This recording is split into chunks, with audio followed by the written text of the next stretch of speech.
अष्टम पे कमिशन को नहीं आसिला बड़ खबर कर्मचारी दरमा हो डबल देखंतु पूरा वीडियो जहाँ द्वारा आप संपूर्ण सूचना पाई परिबे एवं वीडियो को लाइक सहित चैनल को सब्सक्राइब करखंतु जहाँ द्वारा आप लेटेस्ट न्यूज बेटे सर्वे प्रथमे पाई परिबे। तो आसंतु संपूर्ण खबर उपरे नजर पकेबा। केंद्र सरकारी कर्मचारी एवं पेंशन भोगी माने वर्तमान सेमानकर अष्टम वेतन घोषणा को अपेक्षा करछंती। आशा कराଯାଇଛି जे अष्टम वेतन कमिशन सेमानक पई गुरुत्वपूर्ण आश्वस्ति आनिबो। जदि शीघ्र कार्यकारी हुए तेबे कर्मचारी दरमा रे यथेष्ट वृद्धि घटी पारे एवं दरमा केते वृद्धि पाई पारिबो विशेषज्ञ माने विशेष कहते जे अष्टम वेतन कमिशन रे फिटमेट फैक्टर को 2.57 रु 3.5 किंबा ठारू अधिक वृद्धि कर जाई पारे। फिटमेट फैक्टर रे एही वृद्धि सीधासख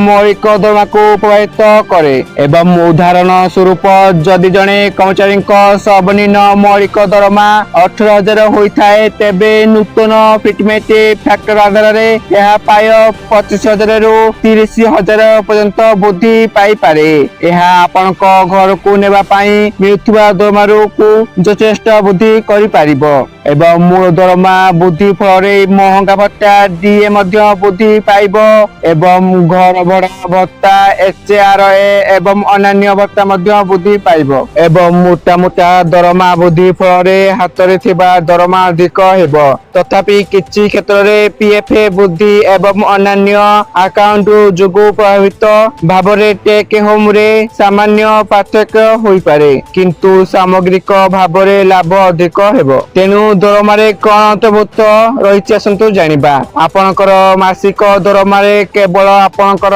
मूल दरमा नुहे बरम अन्य अनेक भत्ता मध्य अंतर्भुक्त रहिछि। मूल दरमा पाय 51.5% एवं महंगा भत्ता डीए पाय 30.9% एवं एचआरए पाय 15.4% एवं परिवहन भत्ता पाय 2.2% रहिछि। तो यह थिला सूचना। आपण माने वीडियो को संपूर्ण देखिरु आपण मानकु धन्यवाद।